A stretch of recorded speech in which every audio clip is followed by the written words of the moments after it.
ప్రస్తుత వాతావరణ పరిస్థితుల్లో అన్ని రకాల పంటలకు చీడపీడల సమస్య అధికమవుతుండడంతో తెగుళ్లను పురుగులను నియంత్రించడానికి ఎక్కువ ఖర్చు చేయాల్సి వస్తోంది.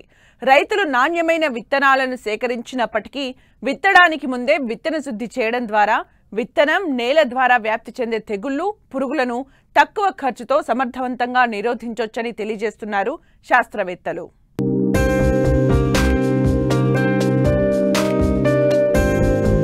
నాణ్యమైన విత్తనాల ఎంపిక ఎంత ముఖ్యమో విత్తన శుద్ధి చేసిన విత్తనాన్ని నాటుకోవడం కూడా అంతే ముఖ్యం. విత్తన శుద్ధి వల్ల నేల ద్వారా వచ్చే పురుగులు తెగుళ్ల నుండి పంటను కాపాడుకోవచ్చు. కాబట్టి కనిపించని శిలీంధ్రాల బారి నుంచి విత్తనాలను రక్షించుకోవాలంటే విత్తన శుద్ధి ఆవశ్యకత ఎంతో ఉంది. దీనివల్ల మొలక శాతం అధికంగా ఉండి మొక్కల సంఖ్య కూడా పెరిగి మంచి దిగుబడిని సాధించవచ్చు. విత్తన శుద్ధి విత్తనానికి రక్షణ కవచంలా పనిచేయడంతో పాటు మొక్క ఆరోగ్యంగా పెరిగి తొలి దశలో పురుగులు తెగుళ్లను అరికట్టి తర్వాత దశలో పిచికారీ మందులు కూలీలపై పెట్టే ఖర్చును తగ్గించుకోవడానికి తోడ్పడుతుంది. కాబట్టి రబీ పంటలను సాగు చేసే రైతులు తప్పకుండా విత్తన శుద్ధి చేసుకోవాలని సూచిస్తున్నారు ఆదిలాబాద్ కృషి విజ్ఞాన కేంద్రం శాస్త్రవేత్త రాజశేఖర్. మరి ఆదిలాబాద్ జిల్లా విషయానికి వస్తే రబీ పంటలుగా శనగ, గోధుమ, రబీ కంది, తర్వాత జొన్న, మొక్కజొన్న ఈ 5 పంటలు ప్రధానంగా పండిస్తూ ఉంటారు. మరి ఇప్పుడిప్పుడే ఇవి విత్తుకోవడం అనేది జరుగుతూ ఉంది. మరి విత్తుకునే ముందు విత్తన శుద్ధి అనేది చాలా ప్రాముఖ్యత ఉంటుంది. కాబట్టి ప్రతి ఒక్క రైతు తూచా తప్పకుండా మరి విత్తన శుద్ధిని చేసుకున్నట్లయితే తక్కువ ఖర్చుతోటి అధిక దిగుబడి సాధించే అవకాశం ఉంటుంది. సో ముఖ్యంగా ఈ యొక్క శనగలో విత్తన శుద్ధి కొరకు అంటే కీటకాల కంటే ఎక్కువగా తెగుళ్ళు, ముఖ్యంగా తెగుళ్లలో ఈ ఫ్యుజేరియం ఎండు తెగులు ఎక్కువగా నష్టపరుస్తూ ఉంటుంది.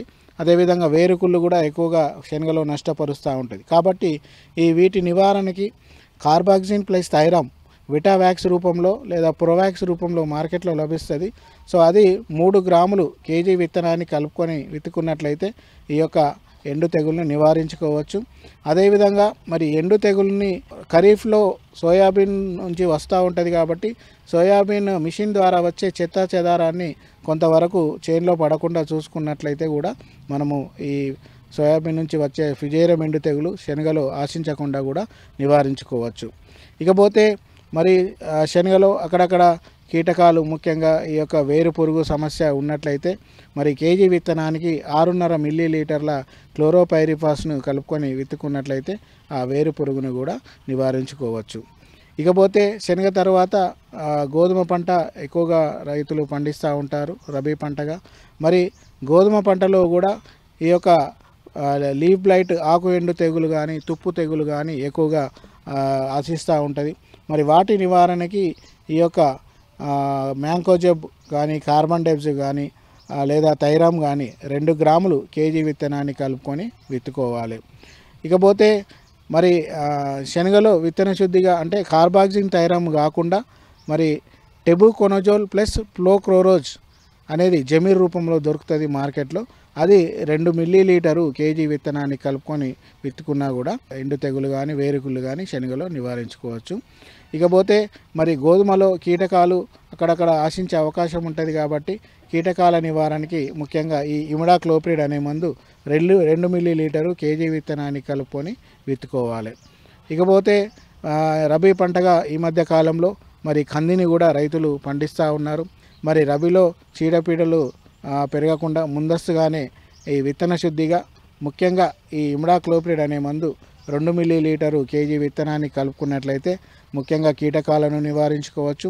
అదేవిధంగా మరి ఎండు తెగులు నివారణకు కూడా ఈ కార్బాక్సిన్ ప్లస్ థైరామ్ అనేది 1.5 గ్రాము కేజీ విత్తనాన్ని కలుపుకొని విత్తుకున్నట్లయితే ఆ కందిలో వచ్చే ఎండు తెగుల్ని కూడా నివారించుకోవచ్చు.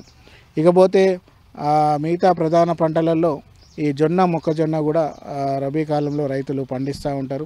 వీటిల్లో ప్రధానంగా ఈ యొక్క కత్తెర పురుగు సమస్య అనేది గత 3-4 సంవత్సరాలలో గమనిస్తూ ఉన్నాం. మరి వాటి నివారణకి ముఖ్యంగా ఈ యొక్క థయోమిథాక్సమ్ ప్లస్ సయాంత్రినిప్రోల్ అనే మందు ఫార్చున్జా రూపంలో మార్కెట్లో లభిస్తుంది. సో అది 4 మిల్లీలీటరు కేజీ విత్తనాన్ని కలుపుకొని విత్తుకోవాలి.